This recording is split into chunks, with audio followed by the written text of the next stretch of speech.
La demanda de dólares en el mercado informal sigue en alza. Ayer el dólar blue, como se lo denomina en la jerga financiera, al dólar ilegal, el dólar negro, trepó a 6,75, esto es 75. Blanqueo de capitales y el intento no blanqueado de imponer el miedo. Los que viven de instalar el miedo y la mala onda con todos los temas sabidos y por haber, siempre evitan hablar del fondo de la cuestión. Y este Pinocho y este no lo tenían, papá querido, mirá. Muy bien. Yo te voy a decir una cosa. Ni en su mejor momento, Narciso Ibáñez Menta hubiera imaginado este equipo de terror. Sí. Vamos a ver El Quinteto de la Muerte. El Quinteto de la Muerte. Una película británica que trataba sobre una banda de criminales, en este caso bastante simpática, digamos, que intentaba un asalto. Y me parece que exactamente lo mismo que ocurría con El Quinteto de la Muerte está ocurriendo en la Argentina. Y ahora, para resolver la falta de dólares, producto de todo este escenario generado por El Quinteto de la Muerte, hemos inventado el blanqueo. A mí me parece que se inventan prejuicios en la rapidez. Yo escuché verdaderos golazos, como dice la tribuna, en la desesperación por desestimar y, de paso, si se puede, también desestabilizar. Te vamos a hacer escuchar algo. A ver, un rock del dólar. Soy capaz de cualquier cosa por un dólar. No hay un remedio que me ponga mejor. ¿Ves? Ahí tenés, ¿te gusta? Es Company este, ¿no? ¿Sí? No sé qué dirá ahora, porque ahora Company kirchnerista. No, por eso, ¿qué dirá? Tu canción por $1, ¿no? Claro, que era una canción irónica, una que era... Yo soy capaz de cualquier cosa por $1. Es Company este, ¿no? No sé qué dirá ahora, porque ahora Company kirchnerista. No, por eso, ¿qué dirá? Claro, que era una canción irónica. El importante premio a actores económicos que no registraron capitales al fisco y los fugaron al dólar es cuestionable en términos de equidad tributaria y financiera. Son beneficiados quienes evadieron y que además convirtieron esos fondos en dólares. La observación crítica a este proyecto de blanqueo de capitales de la oposición, de economistas del establishment y de varios medios de comunicación por ser precisamente moralmente injusto un blanqueo. El gobierno ahora sale a pedirle dólares casi a cualquiera. Bueno, ¿es rascar el fondo de la lata, Marcelo? Sí, efectivamente. Este bono es algo insignificante dentro de la política económica. ¿Los anuncios sirven o no sirven? No, no sirve. La gente observa todo esto y los escucha a ustedes, claro. Y por supuesto tiene temor, ¿no? La gente observa todo esto y los escucha a ustedes, claro. Y por supuesto tiene temor, ¿no? El gobierno lo que quiere es hacerse esos dólares. Blanqueo de capitales. Una situación absolutamente increíble y negativa para el país. La observación crítica a este proyecto de blanqueo de capitales de la oposición, de economistas del establishment y de varios medios de comunicación por ser precisamente moralmente injusto un blanqueo, entra en contradicción con la aceptación que hacen de la comercialización ilegal de divisas. Dólar blue duplicó al oficial. Vamos a hablar del dólar blue. Pero el dólar ha ido cambiando de color. Y el dólar blue siguió subiendo. El dólar blue a 10,03. Y La Nación hace unos meses publicaba consejos de cómo conseguir dólares ilegales. Luego esa nota la borraron porque se avivaron los muchachos de Saguier. Diario La Nación de enero de 2013. 5 consejos útiles para comprar dólares.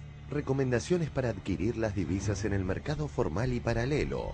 Desde los horarios a los cuales dirigirse a las casas de cambio, hasta cómo conseguir un buen precio en las cuevas.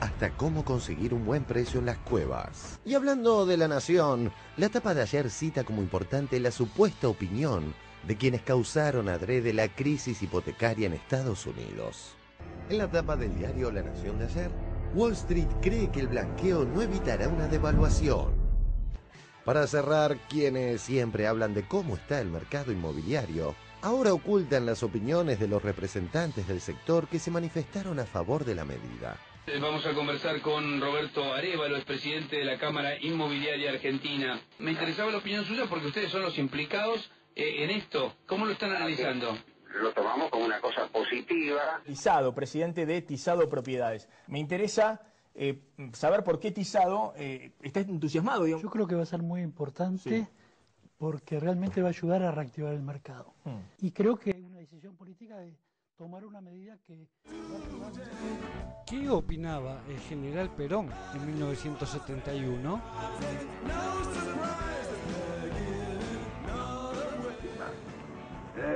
la agricultura. Cuando yo me hice cargo del gobierno, el trigo se pagaba a 6 pesos el quintal. Y cuando dejé el gobierno, el trigo se pagaba a 60 pesos el quintal. Hubo chacareros que compraron el campo con el beneficio de una sola cosecha.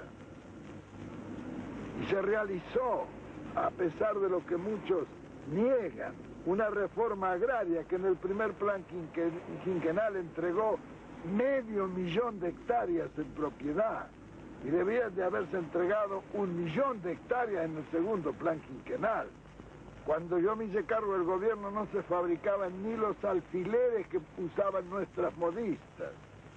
Y al terminar nuestro gobierno, el país quedó fabricando barcos, vehículos, camiones, automóviles, máquinas diésel eléctricas, aviones, etcétera. Sería largo de enumerar todas las cuestiones estas. Pero lo importante es esto, que desde el punto de vista económico, que fue el que posibilitó todas esas realizaciones, cuando en 1955 cayó el gobierno justicialista, el Estado económico que lo había recibido con 3.500 millones de deuda externa, de dólares, de deuda externa, lo dejó por primera vez sin deuda externa. Nosotros habíamos repatriado totalmente la deuda. Y entre esas repatriaciones de la deuda, yo recuerdo que pagamos las últimas entregas del empréstito Berry Brothers, que consistió en 1.000.000 de libras. Y cuando pagamos nosotros la última entrega, se habían pagado por ese 1.000.000 de libras 12 millones de libras. Así eran todos los... ¿Cuándo se había firmado ese empréstito? En la época de Rivadavia.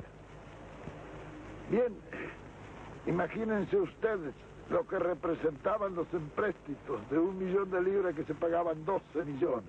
Claro, desgranados a lo largo de todo el tiempo de existencia de la República Organizada. Y yo recuerdo que en la primera concentración que hubo en la Plaza de Mayo, yo dije que me cortaría la mano antes de firmar un empréstito.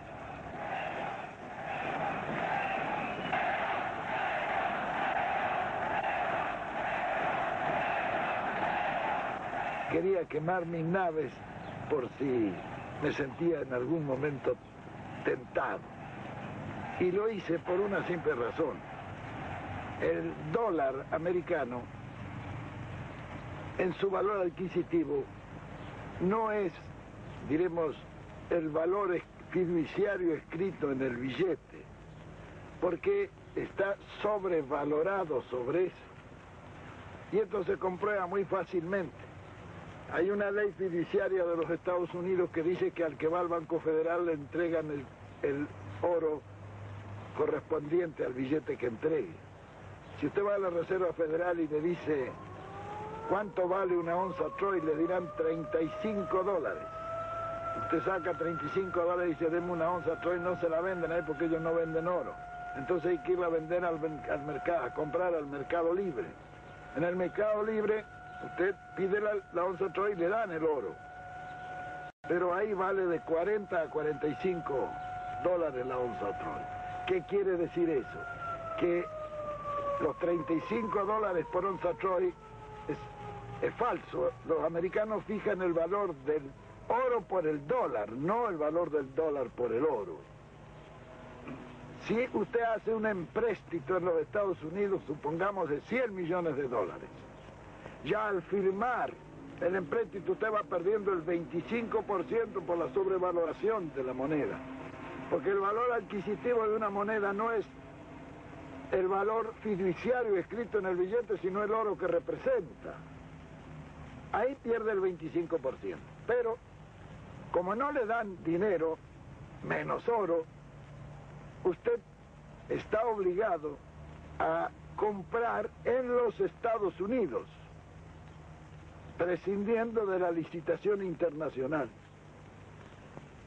En el interior de Estados Unidos no se puede hacer licitación porque están los cárteles que fijan los precios que no bajan. Entonces eso lo tiene que hacer efectivo por precio de catálogo, que normalmente es el 15% más que el precio de licitación.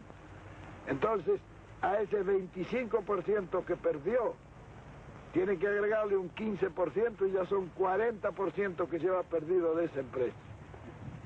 Como por una ley debe sacar la mitad de esa mercadería en barcos americanos, usted ya pierde en transportes, en sus transportes pierde otro 5%, y como ha de hacer seguro en puerto de embarque, pierde otro 5% que no va a las empresas del país.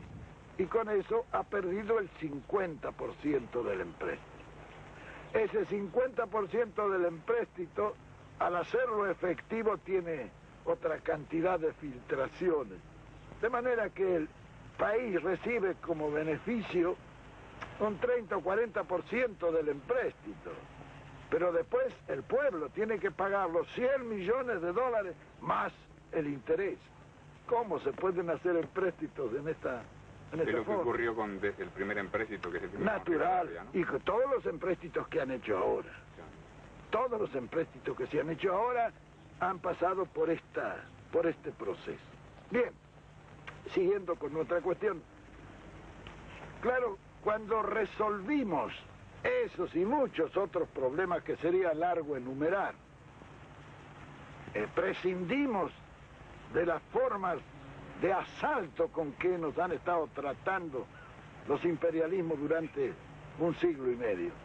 Fíjense ustedes cómo nos robarían que con los 1.000 millones de servicios financieros que hubiéramos tenido que pagar el año 46 y parte de los del 47 nosotros pusimos las finanzas al día. Compramos todos los servicios, los pagamos, no hubo problema, hicimos la marina mercante. Y entonces nos fue posible formar una gran masa de inversión, mediante la cual lanzamos el primer plan quinquenal. En nuestro tiempo, gobernar es crear trabajo, porque es inconcebible que en aquel entonces, en el año 46, existieran 800.000 desocupados, como existen actualmente en la Argentina 800.000 desocupados. ¿Cómo puede explicarse que en un país que está todo por hacerse haya 800.000 personas que no pueden trabajar? No es obligación del gobierno crear eso. Muy bien, fue así. Por el contrario, cierran todavía las posibilidades. Natural. Cuando llegó el momento, lanzamos el primer plan quinquenal, que eran 76.000 obras. Indudablemente, al lanzar esas 76.000 obras, todo se puso en movimiento, el país rompió la inercia. Se puso en marcha en plan de desarrollo, pero un desarrollo planificado. La primera consecuencia fue que esos 800.000 desocupados se ocuparon en 2 o 3 meses.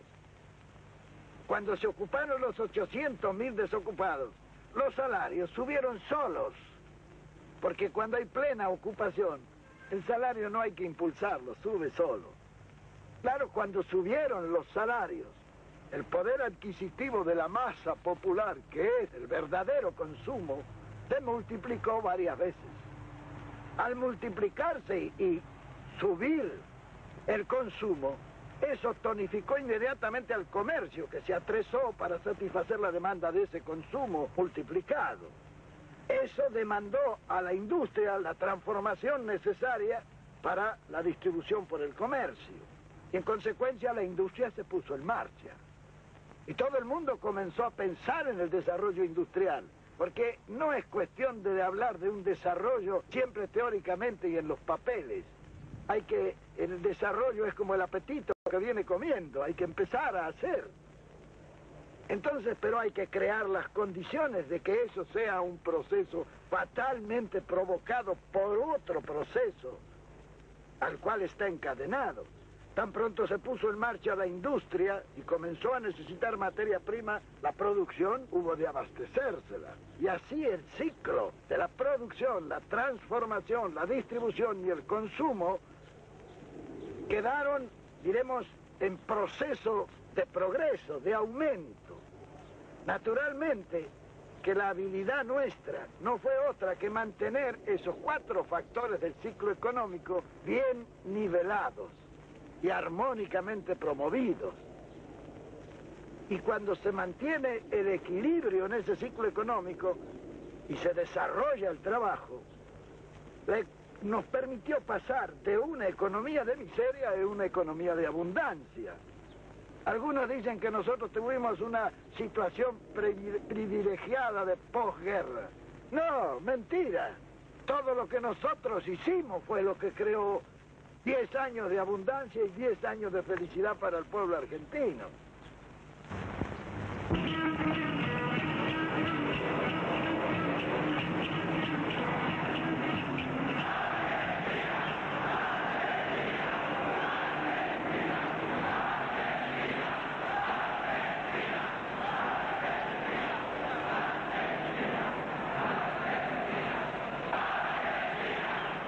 Yo he hablado de la solución económica que nuestro gobierno dio a la situación.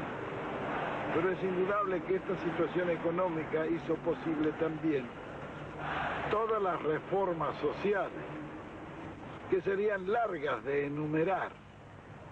Si uno revisa los anales de la legislación argentina, que son más o menos 30 tomos, casi 15 tomos son la legislación justicialista. En esa legislación justicialista el acento está marcado precisamente hacia el pueblo y dentro del pueblo a la clase trabajadora. Por primera vez en la historia sindical argentina se conformó una organización y se dio un estatus legal y constitucional a esa legislación que permitió la organización de toda la clase trabajadora. Y por estos tiempos... Argentina es un país que en la última década levantó su economía a un ritmo acelerado luego de una crisis derivada de la aplicación de políticas de corte neoliberal. Veamos la situación en la que se encuentra este país suramericano. A finales de 2001, miles de argentinos salieron a las calles para rechazar una de las peores crisis económicas del país. La debacle ocurrió por la privatización de los servicios públicos y la apertura de su mercado a las compañías extranjeras. Estas medidas propuestas por Washington y el Fondo Monetario Internacional al gobierno de Carlos Menem provocaron el cierre de más de 82.000 empresas entre 1990 a 2002. Asimismo, el 53% de la población fue declarada en pobreza durante esa época de déficit. Tras la llegada de Néstor Kirchner a la presidencia en 2003, la situación económica en Argentina comenzó a mostrar saldos positivos. Fue a través de su política nacionalista que se pagó la deuda contraída con el Fondo Monetario Internacional. Logró además bajar el desempleo de 21.5% en 2002 a 7.5% en sus primeros 5 meses de gobierno. El gobierno de la actual presidenta y candidata a la reelección, Cristina Fernández, reportó en 2010 el Producto Interno Bruto real más alto en el continente americano. Asimismo, divulgó recientemente que 5 millones de empleos fueron creados entre 2003 y 2009. Se espera que este año Argentina logre una producción récord de más de 100 millones de toneladas en cereales, granos y oleaginosas. La soya y sus derivados. Queda abierto el debate a la opinión de los compañeros.